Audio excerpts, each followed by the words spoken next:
How to sign up for a blockchain.com wallet. Hello everybody, welcome back to my channel. This is me Penbisnet, and today I'll guide you on how you can sign up on blockchain.com wallet. Now the process itself is actually pretty simple and pretty easy. You can do so on your application and you can do so on your browser as well. If you want to do it on the application, you can download the application from your Play Store or App Store, and on the login page you can choose the sign up option.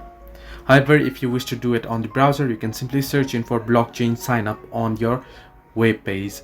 Once you do so, you can see the very first link that says blockchain.com wallet. You can tap on it. You can simply head into blockchain.com.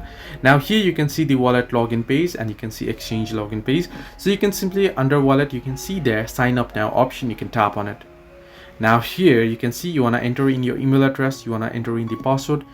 Reconfirm the password, select the country of residence. If you have referral code, you can enter it, and then you can tap on the little checkbox here that says by creating an account you agree to blockchain.com's terms of service and privacy policy.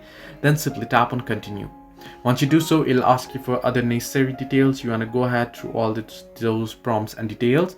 Just fill in your details and make sure you fill in them correctly, or else you will have some issues later on if you are trying to verify your account. So once you do so, you are good to go. So this is how you can sign up for a blockchain.com wallet. Hope this helped you. Do like and subscribe, and do not forget to leave a comment down below if you have any further issues.